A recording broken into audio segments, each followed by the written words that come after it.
1-0 to the Arsenal. But was it a performance जो Arteta को confidence देगा? Or was it a performance जिससे robin आमोरिम would be really happy?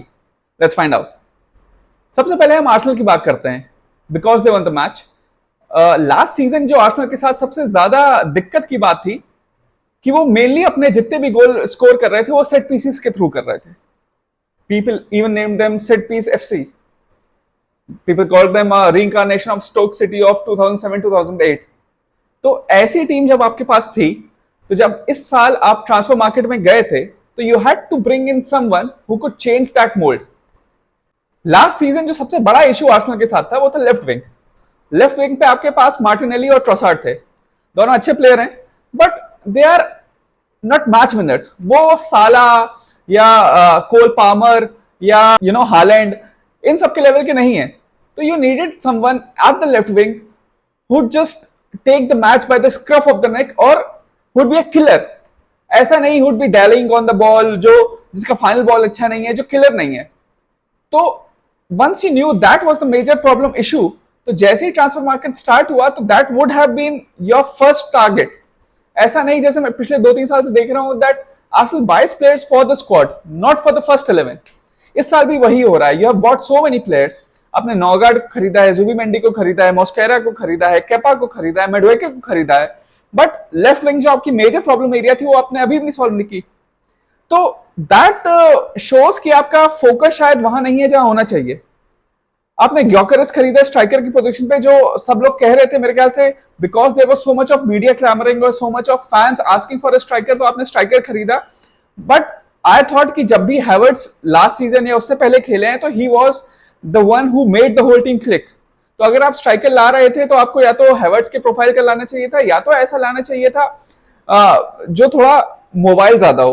I am not saying कि ग्योकरेस hit नहीं होगा, but EPL में आपको क्या चाहिए? एक टर्न ऑफ पेस होना चाहिए, एक प्लेयर शार्प होना चाहिए. इसका मैं आपको एग्जांपल भी बताऊंगा जो मैच में हुआ कि वंस ग्योकरेस रन द चैनल्स और उन्होंने किसी तरह डिलीट को बीट भी कर दिया. He came inside and beat his man. तो स्पोर्टिंग लिस्बन में जब वो होंगे तो होता होगा कि एक प्लेयर को बीट किया, then you will have acres of space to run into. But यहां पे even if you beat one man, the second man snapping at you, you don't get time to think.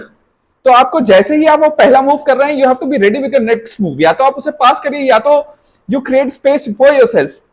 वो कल मुझे लगा Gyokeres is perhaps it's still early in the season, वो अपनी team के साथ खेले नहीं है, तो he wasn't particularly sharp in this match.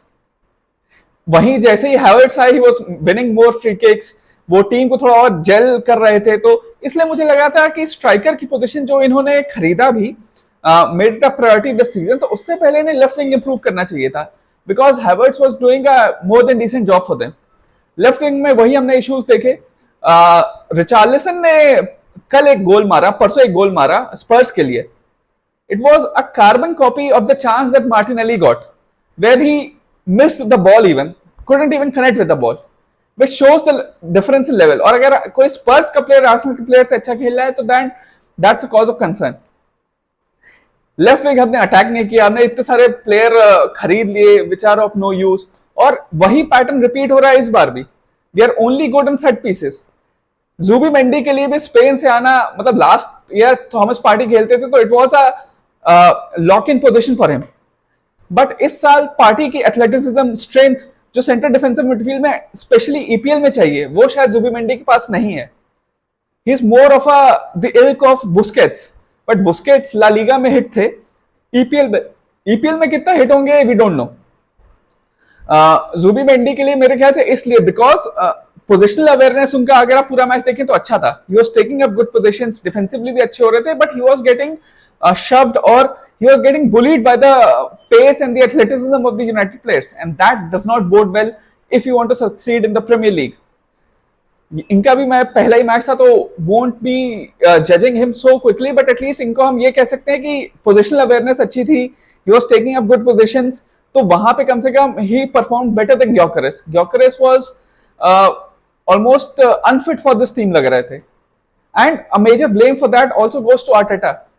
When you have a player like Gyökeres, you don't dally on the ball too much. आप ऐसा सिस्टम नहीं खिलाते हो कि मिडफील्ड में आप हॉरिजॉन्टल पासेस काफी कर रहे हो. You need more verticality. But हाँ, उसमें भी इशू ये है कि जब आप मार्टिनेली को रिलीज करने जा रहे हैं and even Saka had an of game, तो यादर उनका टच अच्छा नहीं है, या तो वो फिर से पीछे पास कर दे रहे हैं या तो they are losing the ball. तो अ डिग्री ऑफ कंट्रोल के लिए शायद आप कर रहे थे कि you are playing more horizontal passes, but even that wasn't working. Casemiro, जो सब कहते हैं कि has is past his prime, he was performing better than your midfield. Even Declan Rice had a sort of an off game, which I have rarely seen him having.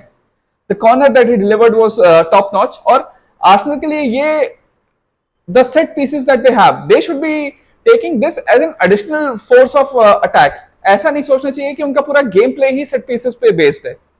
मतलब आपको ये target करना चाहिए कि हर गेम पे आप कम से कम 2-3 clear cut chances बनाइए, और set pieces is an addition of those chances. ऐसा नहीं कि आपके chances are restricted to your set pieces. That does not bode well for the future of this league, of this team in this league.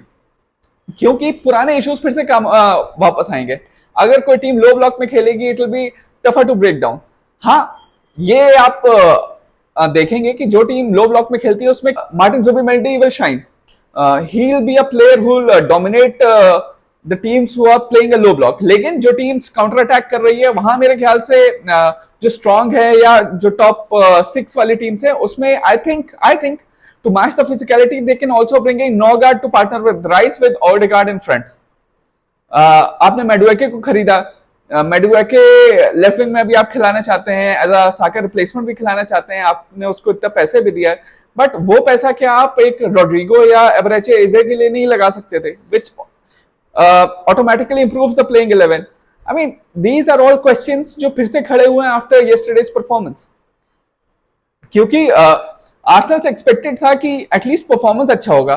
काफी लोग कह रहे हैं कि यूनाइटेड डिजर्व्ड एटलीस्ट ड्रॉ, और शायद on the balance of play आप कह सकते हैं कि सही भी है, but credit where credit is due. Defence अच्छा किया, David Raya again was phenomenal, but क्या रहता है कि when it's the start off season you need a performance which sets a marker.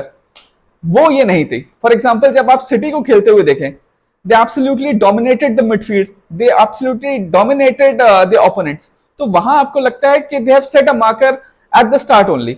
Liverpool को देखें, they were able to score 4 goals, but Arsenal को जब आप खेलते हुए देखते हैं, इवन लास्ट सीजन और इस सीजन भी अभी स्टार्ट में, कि 1 गोल मार लें, 2 गोल मार लें, that's the limit of their attacking capability. वो तीसरा गोल, चौथा गोल मारने वाली टीम नहीं लगते हैं। दे आर जैसे अगर हम आप उनका प्लेइंग 11 देखें, तो डेविड राया, सलीबा, गैब्रियल, कलाफियोरी, बेन वाइट या यूरियन टिम्बर, डेक्लन राइस, ये जो कोर है, ये आर्सेनल के is one of the best in the leagues. But in positions के अलावा, इन 6 पोजीशंस के अलावा जो आगे की पोजीशंस है, Saka can come into any team, but apart from that जो लेफ्ट विंग है, सेंटर अटैकिंग मिडफील्डर है और स्ट्राइकर है, दीज आर 3 पोजीशंस जहां पे आप कह सकते हैं कि City, Liverpool, even Chelsea have better players than us, and that is a cause for concern. Even United players, Cunha, Mbeumo, जो दोनों उन्होंने खरीदे हैं, दोनों लुक लाइक किलर्स। वो ऐसे नहीं लगते हैं जो बॉल पे डैली करेंगे या बहुत हॉरिजॉन्टल पासेस करेंगे, they were directly going after our defence. वैसे हमारे प्लेयर्स नहीं लगते हैं, and it's high time, I think, या तो ये अपना स्क्वाड जो इतना ब्लोटेड है उसे खाली करें। फॉर एग्जाम्पल, फाबियो येरा को जाना चाहिए, लोकोंगा को जाना चाहिए, इवन ट्रोसार्ड को जाना चाहिए।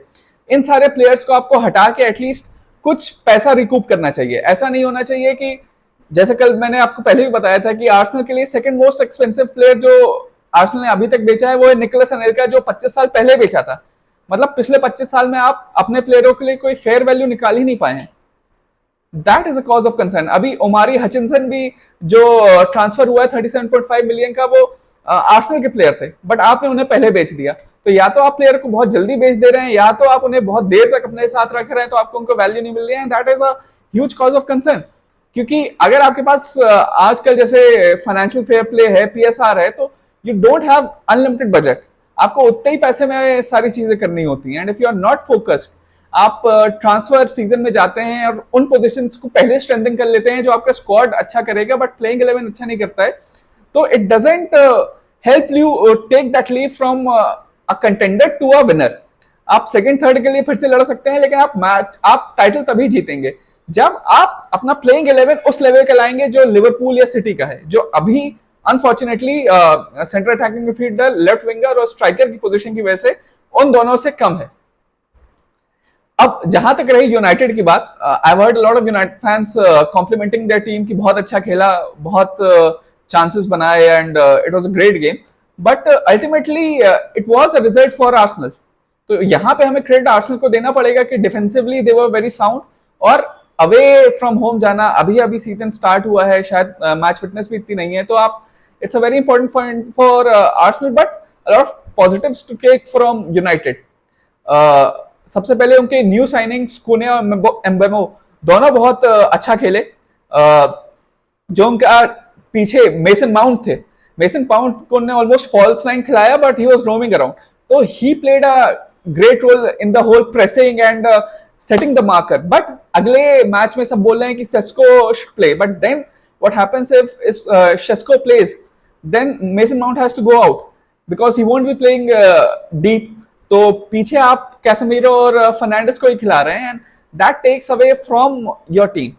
काफी लोग कह रहे हैं कि एमोरेम के जो सिस्टम है that can't be a winning system, but मैं आपको याद दिला दूं कि before the Klopp and Guardiola era, जो टाइटल जीते थे वो एंटोनियो कॉन्टे की चेल्सी थी, and they used to play 3 at the back with the flying wing backs. तो ऐसा नहीं है कि 3 एट द बैक खिला के आप जीत नहीं सकते, it was a very successful system. और जैसे अभी आमा डियालो को ये विंग बैक खिला रहे हैं, वैसे ही एंटोनियो कॉन्टे भी विक्टर मोजेस एक प्लेयर होता था जिसने उस समय चेल्सी को देखा है, दे नो, उसे वो विंग बैक खिलाते थे, वो भी एक अटैकिंग मिडफील्डर ही था या विंगर था जब आया था, फिर उसे विंग बैक में कन्वर्ट किया। तो Diallo can do that job, but you need strength in midfield, क्योंकि जो कांटे की टीम थी उसमें जो बीच में दो खेलते थे वो थे कांटे एंड एंगोलो कांटे और नेमानिया मैटिच।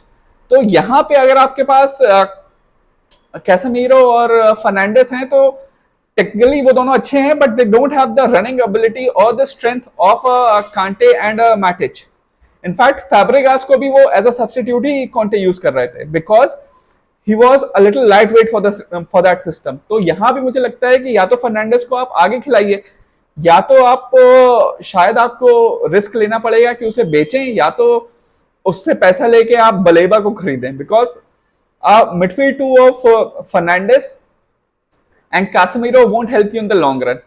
Also, with all these positives, there is one thing that has to be said कि जो ट्रांजिशन में आर्सेनल का प्ले था, they misplaced a lot of passes. वो शायद क्लिक करते तो यूनाइटेड के लिए इशू होता। यूनाइटेड का play on the counter was still a little susceptible. शायद जो अच्छी टीम्स हैं, जो थोड़े और ट्यून्ड इन हैं, जो अभी मैच डे 5-6 आएगा उसमें they might be able to hurt United. और एक और चीज है कि because Arsenal was playing an open system, तो वो लो ब्लॉक में नहीं थे। लो ब्लॉक में यूनाइटेड कैसे करता है वो भी एक देखने की बात रहेगी, क्योंकि लास्ट सीजन भी हमने देखा था कि जो लो ब्लॉक था उसे तोड़ने में उनको दिक्कत हो रही थी। डिफेंस वाज मोर और less taking care of itself, but इसीलिए शायद गोल स्कोरिंग ऑप्शंस इन्होंने ऐड किए हैं। Cunha, Mbeumo, Sesko would have a big role to play, they can't afford him to fail, क्योंकि देन योर बैकअप ऑप्शंस, आप Haaland को बेच ही रहे हैं, Zirkzee is not good enough, then you will be relying on Mason Mount. Mason Mount as good as he was, he is not a number 9, वो आप पीछे खिला सकते हैं but he is not number 9। तो उसके लिए you need Sesko to really perform as soon as possible. The other issue with United is कि जो उनका गोलकीपिंग इशू है, भाई डोनारुमा अवेलेबल है, आप देख रहे हैं कि आपका जो गोलकीपर है वो उतना अच्छा नहीं कर रहा है, ना उनाना अच्छा कर रहे हैं, ना हीटन अच्छा कर रहे हैं, ना बैंडीर अच्छा कर रहे हैं, एंड इट्स अ पोजीशन जो आपको सीधे सीधे पॉइंट लूज कराता है। मतलब कल सीधे सीधे अगर वो सेव कर लेता तो वो 3 की जो आपको 3 पॉइंट हारे, आप कम से कम 1 पॉइंट लेके जाते, and that is one of the most important positions, क्योंकि वहां से सीधे सीधे आपके पॉइंट्स डिसाइड हो रहे हैं। You can have one of the weaker positions somewhere else in the pitch, but goalkeeping में कम से कम आपके पास कोई वर्ल्ड बीटर ना हो, लेकिन एक assured presence तो होनी चाहिए, because it percolates to your whole team। आपका डिफेंस भी फिर इशू होता है, वो नर्वस होते हैं कि भाई गोलकीपर अच्छा नहीं है, तो they have to take a lot more risks, और उन्हें थोड़ा अग्रेसिव रूट लेना पड़ता है, which doesn't bode well in the long run for United। Overall अगर हम देखें तो यूनाइटेड के लिए सबसे अच्छी बात थी कि दे लुक फिट। फिजिकलिटी थी, एक अग्रेसिव रनिंग थी, and they matched Arsenal man to man. ऐसा नहीं लगा कि they were getting bypassed. In fact they were dominating a lot of this stretch. But हाँ, ये एक चीज मैं जरूर कहूंगा कि जब आर्सेनल पिछले 10-12 साल में अंडर वेंगर एरा जाता था यूनाइटेड और they used to dominate and they used to lose, तो सब कहते थे oh the same old Arsenal, naive Arsenal. But United अपने होम पे हारा है, फिर भी लोग कह रहे हैं ओ वेरी वेल डन. और ये तो हो सकता है थोड़ा, let us be in the, रुको थोड़ा और दिन देने चाहिए हमें. ऐसा नहीं कि एक अच्छे परफॉर्मेंस, लेकिन अल्टीमेटली जो 0 पॉइंट्स लाया उस पर हम उन्हें इतना हाइप अप कर दें कि आगे आने वाले गेम्स में हम सोचें कि वो हर मैच डोमिनेट करेंगे. ऐसा नहीं होने वाला है. The English Premier League is one of the toughest in the world. कल हमने देखा कि कैसे Chelsea couldn't break down Crystal Palace. तो क्रिस्टल पैलेस जैसी 5-6 टीमें हैं would be very aggressive against United. तो उन टीमों के अगेंस्ट यूनाइटेड कैसा खेलती है, that would define how their season will go. So let's see आगे क्या होता है. But both these teams have a lot of cause for concern. United जिस पोजीशन से वो आ रहे हैं, लास्ट सीजन जितना अबिस्मल वो खेले उससे परफॉर्मेंस बहुत अच्छा है. But now it's time to score more goals and convert good performances into results. और आर्सेनल के लिए इंश्योर दैट कि लास्ट सीजन जो था, जो मिस्टेक्स आपकी थी, जो आपका focus on only set pieces था, ओपन प्ले में आप चांसेस नहीं बना रहे थे, वो रेक्टिफाई हो. अभी भी ट्रांसफर मार्केट खुला है. लेफ्ट विंग का इशू आप रिजॉल्व करें एंड बी मोर डायनामिक. एक चीज मैं जरूर कहूंगा कि शायद दिस स्क्वाड में ईडन एनवनेरी और मैक्स डाउमन आएंगे तो it would be greatly improved. क्योंकि जिन्होंने भी मैक्स डाउमन को खेलते हुए देखा है या नहीं भी देखा है, so mark my words, he's just a 15-year-old kid, but he's already, I think, better than almost all the players that Arsenal have. His ceiling is almost at par with Lamine Yamal. तो वो उस level का player है. And this season जब आप देखेंगे कि Arsenal struggle कर रही है टीम्स को ब्रेक डाउन करने के लिए, तो it would be a perfect opportunity for Arsenal to unleash Max Dowman. The only issue is कि वो भी लेफ्ट फुटर हैं, तो वो भी राइट विंग या अटैकिंग मिडफील्ड मैक्सिमम वो खेल सकते हैं. लेफ्ट विंग में ही वोंट बी एज इफेक्टिव. इसीलिए मैं कह रहा था कि you didn't have to buy a Madueke जो अगेन लेफ्ट फुटर है. आप एक राइट फुटर लाते और उसे वहां खिलाते, it would have been a much more, it would have given you much greater value for money. तो यहाँ पे मैं जरूर कहूंगा कि आप लेफ्ट विंग का इशू अगर आप रिजॉल्व कर लेते हैं, एक राइट फुटर लाते हैं, एवरेचिया एजेल लाते हैं या रॉड्रिगो लेते हैं, तो you can definitely compete for the top spot. नहीं तो we might see you finishing second or third, and it would be really really frustrating. क्योंकि सबको इतनी उम्मीदें थी इस सीजन में और सब कह भी रहे हैं कि ट्रांसफर मार्केट में काफी प्लेयर खरीदे हैं. बट जो मैच सही से देखता है, जिसको has an I for the game, वो रियलाइज करेगा कि these additions don't actually improve the first 11 of Arsenal. They are squad players. Squad players अच्छी बात है आपके पास हैं. It would help you in the cup runs along the way. But premier league में जहां पे आप ऑलमोस्ट एक ही टीम 25 to 30 मैचेस खिलाते हैं, that playing 11 has to be of the highest standards, has to be matching Liverpool and City, has to be matching the dynamic play that these teams have. ऐसा नहीं हो सकता कि आप हर match में 1 या 2 गोल ही मारने की कैपेबिलिटी ही रखें. आपके चांसेस ही इतने क्रिएट नहीं हो रहे ओपन प्ले में कि आप ज्यादा गोल मार पाए, and you are solely relying on set pieces. तो ये एक चीज है जो Arsenal have to be really really very of. अभी भी टाइम है, एक नया प्लेयर खरीदें और अपना सिस्टम थोड़ा और वर्टिकल करें and try to make use of Max Dowman. Thank you.